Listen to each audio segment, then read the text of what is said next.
Even with a price increase, the Galaxy S24 Ultra proves its worth as one of the best phones, setting new records for a flagship phone in key areas such as battery life, screen brightness, and processing performance. Add to that the slew of helpful Galaxy AI features packaged with the phone, and it's a powerhouse that will actually save you on time. Pre-orders for the Samsung Galaxy S24 Ultra are available right now with its general release date set for January 31. The $1,299 starting cost of the phone comes with 256GB of storage, while upgrading to the 512GB or 1TB models will cost $1,419 and $1,659 respectively. That's certainly not cheap, though it's not the most Samsung has ever charged for a non-folding phone. Remember, the Galaxy S20 Ultra launched at whopping $1,399 4 years ago.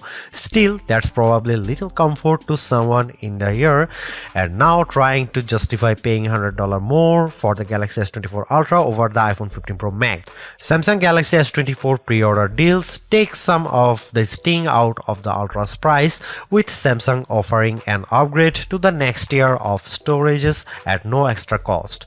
You can also get credit from the Samsung by trading in your current device for a lower price on the S24 Ultra. Look quick and you might not notice the design changes Samsung made to the Galaxy S24 Ultra.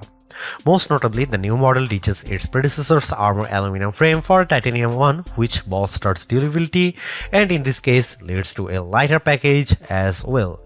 On paper, the Galaxy S24 Ultra's 8.22-ounce weight doesn't seem like a tremendous difference over the S23 Ultra's 8.25-ounce weight, but the phone just feels less dense this time.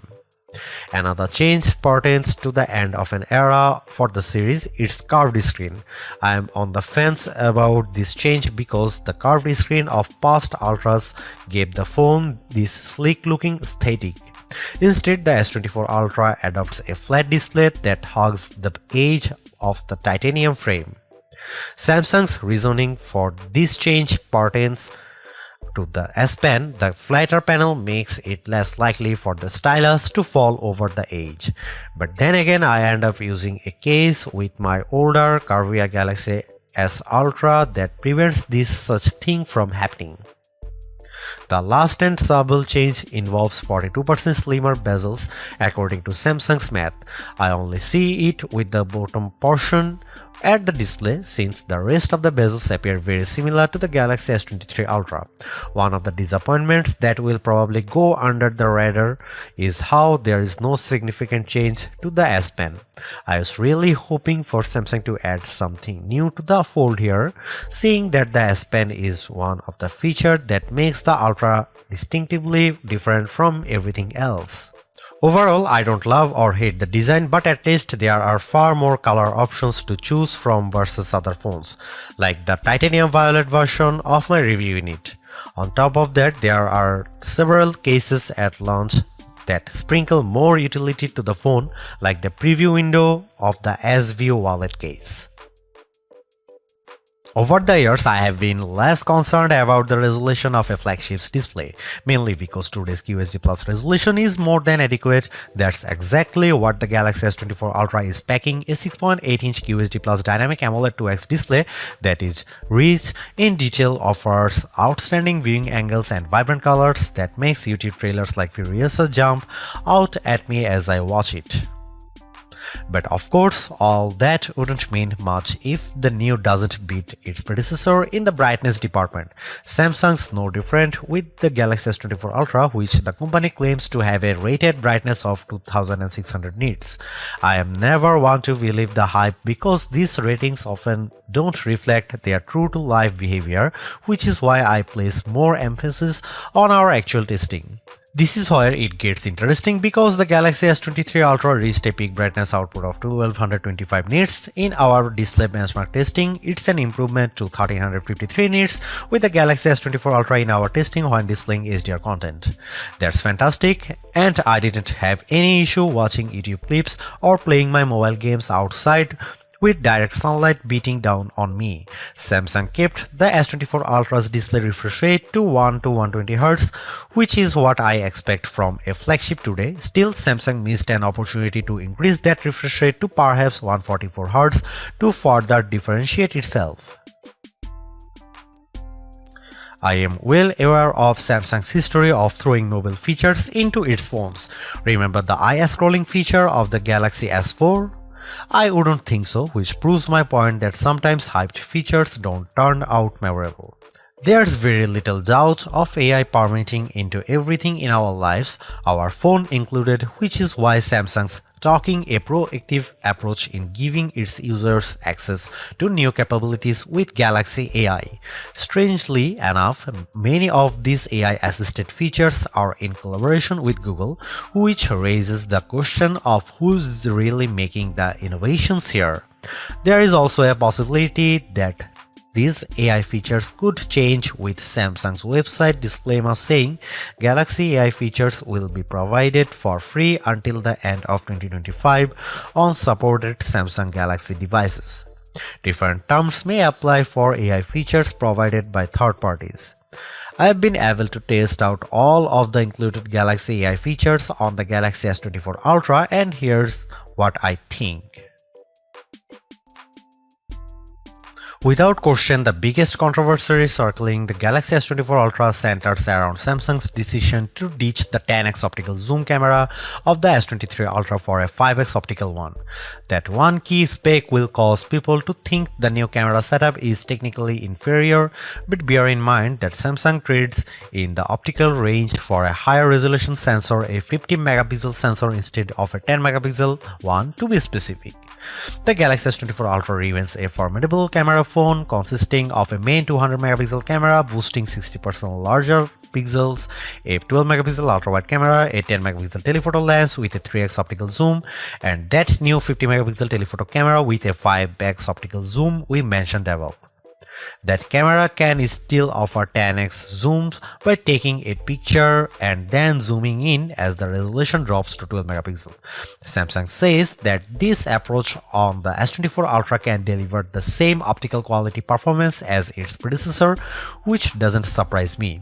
We have seen this executed on other phones with excellent zooming results like iPhone 15's 2x telephoto zoom. Before I detail the new telephoto camera and whether Samsung made the wrong decision, I will explain how this phone other cameras perform under different situations along with side-by-side comparisons against the S23 Ultra and iPhone 15 Pro Max.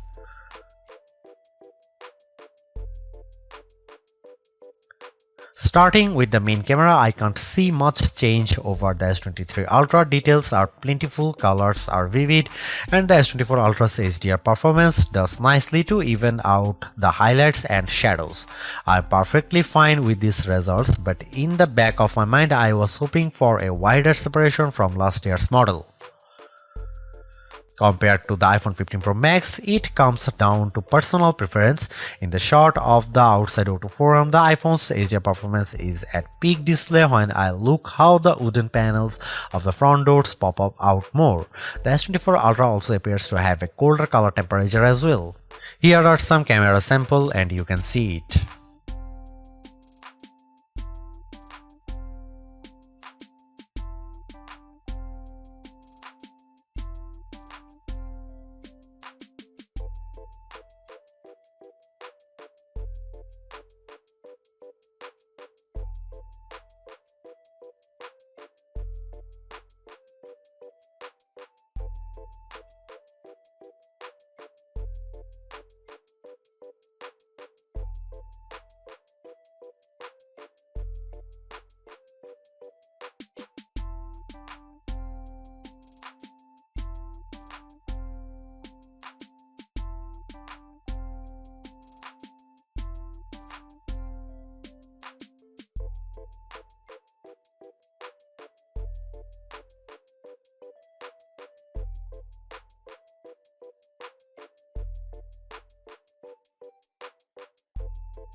There is a lot to say about how Samsung's approach to artificial intelligence with the Galaxy S24 Ultra. From my experience, the Galaxy AI capabilities are fairly intuitive to use and save me a lot of time, exactly what AI is supposed to do for us.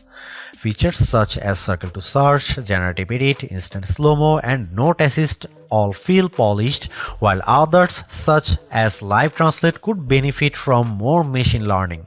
Regardless, the Galaxy S24 Ultra proves that AI is here for the long haul. Yet I am a little disappointed that the Galaxy S24 Ultra camera performance doesn't have the same dramatic improvement I have seen from past updates. Samsung's choice to drop the 10x optical camera for a 5x one is the most glaring and controversial change, a downgrade I hope doesn't happen ever again. But despite this, the S24 Ultra has marked improvements to its processing power and battery life, two key areas I look at with any phone. The Galaxy S24 Ultra is not just a better, it sets the benchmark for all other phone releases in 2024. Knowing that the increase in price to $1,299 does complicate matters a bit, given that I feel the majority of its AI features are practical, combined with its performance and battery gains, it's still worth getting the Galaxy S24 Ultra if you are in the market for a super phone or upgrading from a handset that's a few years older. Thanks for watching, see you in the next one.